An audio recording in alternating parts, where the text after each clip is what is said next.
Hello বন্ধুরা, আপনারা সব কেমন আছেন? আশা করি ভালো আছেন। স্মিতা কিচেনে আপনাদের স্বাগত জানাই। আজ বানাবো মটরশুঁটির কচুরি। মটরশুঁটিগুলো আমি এখানে ছাড়িয়ে ধুয়ে নিয়েছি। মটরশুঁটি কচুরি করার জন্য আমি মটরশুঁটিগুলো পেস্ট করে নেব। মিক্সির মধ্যে আমি ধনেপাতা, কাঁচা লঙ্কা আর আদা দিয়ে দিলাম। এবার মটরশুঁটিগুলো দিয়ে আমি একটা হালকা পেস্ট করে আনবো। এইভাবে আমি পেস্টটা করে এনেছি। এখানে আমি কড়াইতে 2 চামচ মতন সর্ষে তেল দিয়েছি।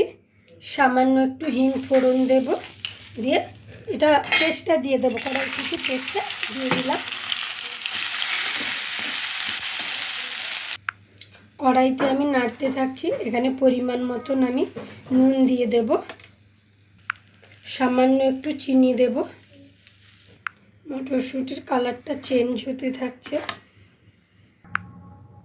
মটরশুঁটি আমার হয়ে গেছে, মটরশুঁটির কচুরির পুরটা হয়ে গেছে। এবার আমি নামিয়ে নেব।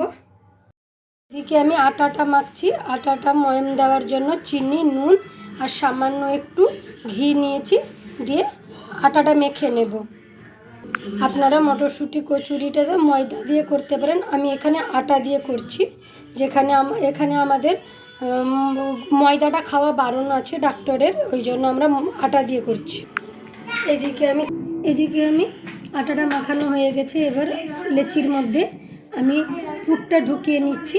এইভাবে আপনারা পুরটা ঢুকিয়ে নেবেন, দিয়ে আলতো হাতে আস্তে আস্তে করে মুড়তে হবে।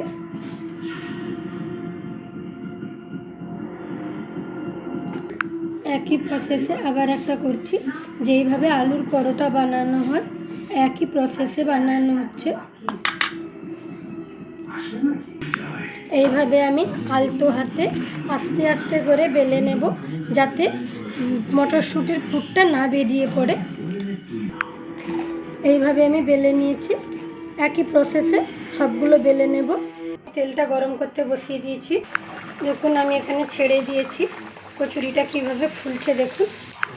দেখুন কচুরিটা ফুলে গেছে। এই প্রসেসে সবগুলো আমি ভেজে নেব।